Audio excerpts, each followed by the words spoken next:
Hello everyone, history के next lecture में आपका स्वागत है। और आज हम लोग डिस्कस करने जा रहे हैं ताम्रपाषाणिक संस्कृति। देखिए, सबसे पहले हम लोगों को ये समझना ज़रूरी होता है कि ताम्रपाषाणिक सभ्यता और संस्कृति में क्या डिफरेंस है। देखिए, सभ्यता का मतलब जो है, सभ्यता जो है एक ब्रॉडर टर्म है और संस्कृति जो है उसका एक कंपोनेंट है। और यहाँ हम लोग डिस्कस करेंगे ताम्रपाषाणिक संस्कृति का मतलब क्या होता है। ठीक है, तो देखिए, ताम्रपाषाणिक संस्कृति का मतलब ये होता है कि जब, देखिए, इससे पहले हम लोग क्या डिस्कस कर रहे थे, पाषाण काल। पाषाण काल में लोग जो है ना सिर्फ पत्थर का ही इस्तेमाल कर रहे थे। ठीक है, पत्थर का इस्तेमाल।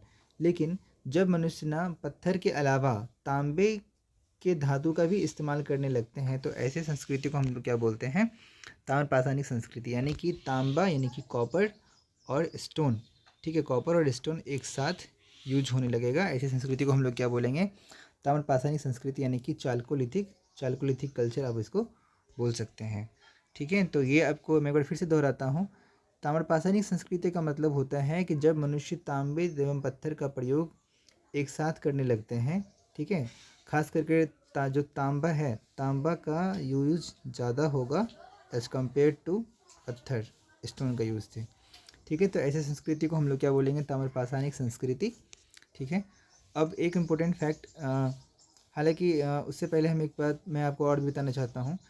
ये क्वेश्चन 2004 में बीपीएससी में पूछा गया था कि ताम्रपाषाणिक सभ्यता का मतलब, संस्कृति का मतलब क्या होता है। तो उसमें ये पूछा गया था खास करके क्वेश्चन में कि कौन से हम लोग मेटल का यूज करना स्टार्ट कर दिए थे। तो ये आंसर था इसमें तांबा का। तांबा मतलब क्या, कॉपर। हम लोग कॉपर का यूज करना स्टार्ट कर दिए थे। ठीक है, ये हो गया। दूसरा फैक्ट, अब देखिए, एक इम्पोर्टेंट फैक्ट मैं आपको यहाँ बताता हूँ।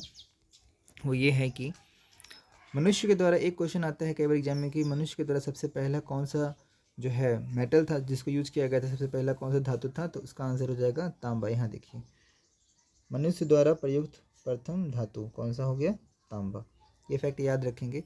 इसके अलावा अब हमारा जो मेन डिस्कशन है वो इस ओर जाने वाला है कि ताम्रपाषाणिक संस्कृति का विस्तार जो है वो कहाँ कहाँ देखने को मिला है हम लोगों को अब तक। ठीक है, तो हम लोग इसको भारत के अलग अलग विभागों में देखेंगे। सबसे पहला पार्ट आता है दक्षिण पूर्वी राजस्थान में। दक्षिण पूर्वी राजस्थान में हम लोग दो पार्ट में देखते हैं। एक है बानस घाटी में देखते हैं। ठीक है, बानस घाटी में स्थित होने के कारण जो इस संस्कृति का नाम जो है बानस संस्कृति भी पड़ा है। ठीक है, तो एक बानस संस्कृति में हम लोग देखेंगे।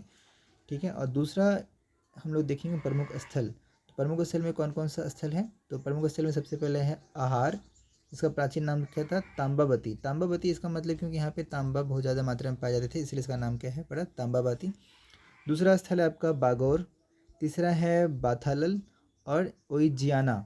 ठीक है, देखिए, इसमें एक खास बात यह है कि ये 4 दीवारी युक्त घर का, इससे हम लोगों को क्या पता चला था, 4 दीवारी युक्त घर का साक्ष्य। ठीक है, 4 दीवारी घर युक्त 4 दीवारी युक्त घर का साक्ष्य हम लोग को प्राप्त हुआ था। ये इंपॉर्टेंट है।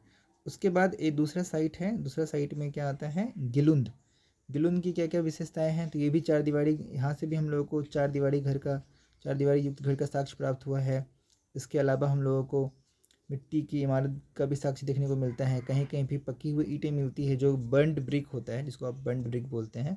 हालांकि ज़्यादातर ये आपको, अभी हम लोग इस चैप्टर के बाद आईवीसी यानी कि इंडस वैली सिविलाइजेशन, हड़प्पा संस्कृति के बारे में डिस्कस करेंगे। उसमें मैं आपको बताऊंगा कि हड़प्पा सभ्यता के समय जो है ना, बर्न्ड ब्रिक और एकदम इक्वल शेप एंड साइज के बहुत ज़्यादा मात्रा में यूज होने लगे थे। ठीक है, इसके अलावा फिर क्या है, तांबे के बहुत सारे हम लोगों को तांबे के टुकड़े आपको यहाँ देखना, यहाँ नीचे मिल जाएगा, तांबे के टुकड़े भी मिले थे। ठीक है, तो ये सारे जो मैंने आपको बताया विस्तार, ये अब मैंने आपको बताया दक्षिण पूर्वी राजस्थान में। ये हो गया पहला पार्ट। अब सेकेंड पार्ट में आता है हमारा, सेकेंड पार्ट में आ जाएगा पश्चिमी मध्य क्षेत्र। पश्चिमी मध्य क्षेत्र में, मध्य प्रदेश में कौन सा आएगा, यानी वेस्ट पश्चिमी मध्य प्रदेश। तो पश्चिमी मध्य प्रदेश में जो सबसे महत्वपूर्ण पार्ट है वो है आपका मालवा। दूसरा नंबर पे है कायथा। 3 नंबर पे है आपका एरन। 4 नंबर पे है नब्दा टोली। ये मोस्ट इम्पोर्टेंट है, ये ज़्यादा इम्पोर्टेंट है एज़ कम्पेयर टू ये सारे साइट की तुलना में। ठीक है, इसके अलावा अब देखिए, वन बाय वन हम लोग सबको डिस्कशन करते हैं। मालवा में क्या मिला है, चरखे और तकलियों का साक्ष्य। ठीक है, तकलियों, चरखा वो जो गांधी जी यूज़ करते थे जिसको, उसी टाइप के। उसके बाद कायथा में क्या मिला है, यहाँ की बस्तियों किला बंद है। किला बंद का मतलब होता है चारों ओर से जो, जैसे कि देखिए यहाँ मैं समझाता हूँ आपको।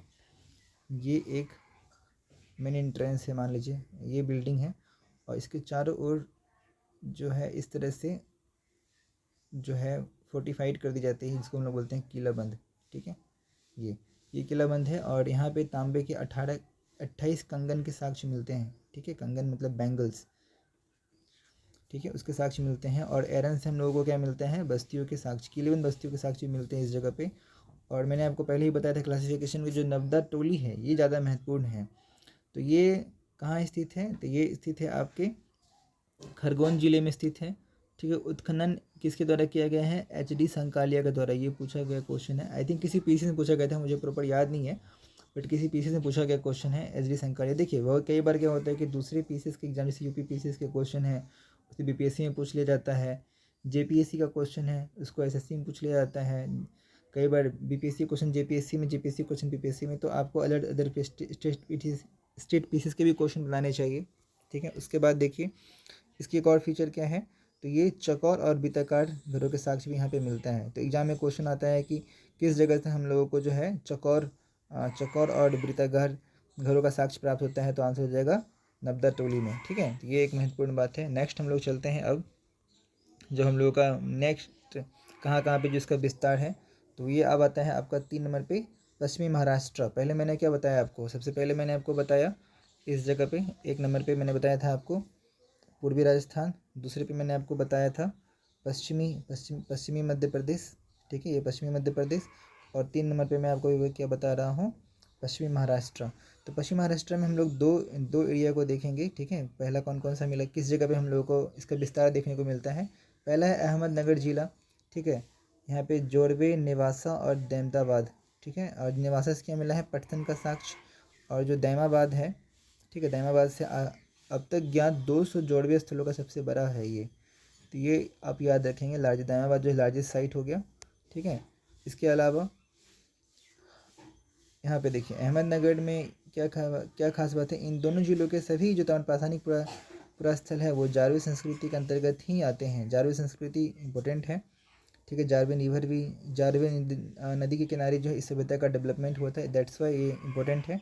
इसके बाद आपको देखना है पुणे जिला। ठीक है, महाराष्ट्र वाला में ही दूसरा पार्ट क्या है, पूना। पहला क्या था आपका अहमदनगर ये, और इसमें दूसरा क्या है आपका, दूसरा इसमें आ जाता है आपका पुणे जिले। ठीक है, तो पुणे जिले में क्या क्या देखने को मिलता है, तो यहाँ पे आप किस किस जगह पे प्रकाश जो जगह है, कहाँ कहाँ पे हम लोगों को क्या क्या मिला है, तो प्रकाश है, नासिक है, इनाम गांव है, चंदोली है और सोन गांव है। इस जगह पे भी हम लोगों को देखने को मिलता है।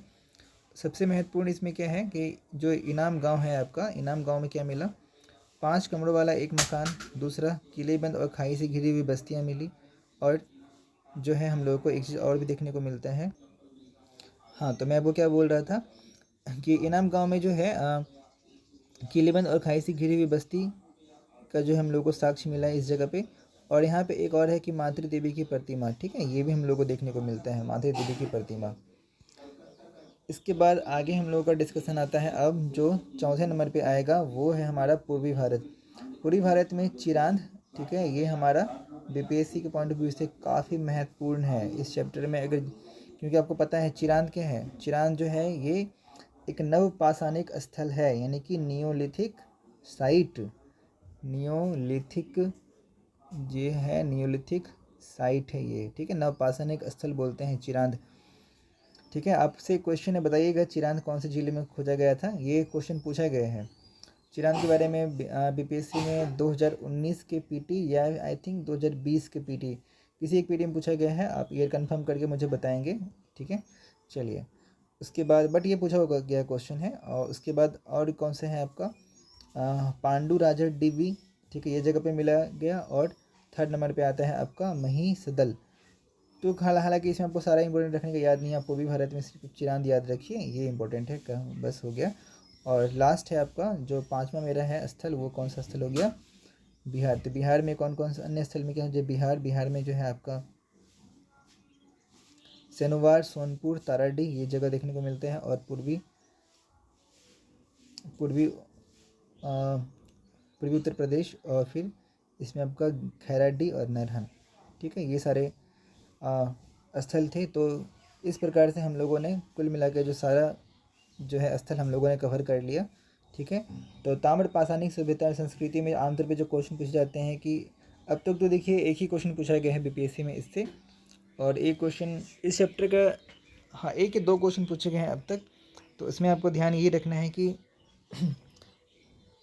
ताम्र पाषाणिक सभ्यता का मतलब क्या होता है। सब संस्कृति का मतलब जो मैंने आपको बता दिया कि तांबे प्लस स्टोन का यूज, और दूसरा सबसे पहला जो है, सबसे पहले किस धातु का खोज किया गया, प्रयुक्त जो है मनुष्य के द्वारा प्रथम यूज में लाया गया था, तो तांबा हो जाएगा इसका आंसर, ठीक है। और बाकी इसका कहाँ कहाँ इसका राज्य विस्तार जो हम लोगों को, इसका जो हम लोगों को जो राज्य विस्तार है, ठीक है, जो प्रमुख जो राज्य विस्तार है हम लोगों को कहाँ कहाँ देखने को मिलता है, ठीक है। ये लोकेशन प्रमुख ताम्र पाषाणिक बस्तियों का विस्तार किस जगह पे विस्तार देखने को मिलता है, बस। तो इस डिस्कशन में फ़िलहाल इतना ही है, और अगले डिस्कशन में हम लोग जो है, अब हम लोग नेक्स्ट जब डिस्कशन करेंगे तो हम लोग लेक्चर 4 होगा हम लोगों का, और उसमें हम लोग डिस्कस करेंगे इंडस वैली सिविलाइजेशन यानी कि सिंधु घाटी सभ्यता, ठीक है।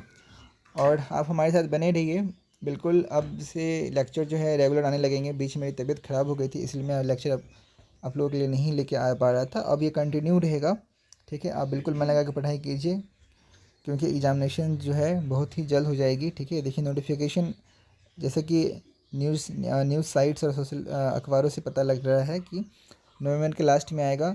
तो बिल्कुल नोटिफिकेशन नवंबर में या दिसंबर में आए, बट आपका प्रिपरेशन बिल्कुल तैयार होना चाहिए, ठीक है। क्योंकि जब एक बार आप रेडी हो जाएंगे तो बीपीएससी और क्या कहते हैं बीपीएससी के द्वारा कंडक्ट किए जाने वाले जो अन्य एग्जामिनेशन वगैरह होते हैं, या फिर झारखंड पीसीएस, या फिर बिहार में भी जो अन्य एग्ज़ाम होते हैं, जैसे कि बिहार एसआई का एग्ज़ाम हो गया, बिहार सचिवालय सहायक का एग्जामिनेशन हो गया, तथा विभिन्न प्रकार के अन्य एग्जामिनेशन भी होते रहते हैं समय समय पर। तो उसमें आपको काफ़ी फ़ायदा मिलेगा, इसलिए आप तैयारी जो है वो ज़बरदस्त तरीके से कीजिए, ठीक है। तो आज के लिए फ़िलहाल इतना ही। तब तक के लिए thank you, and thank you very much for discussion.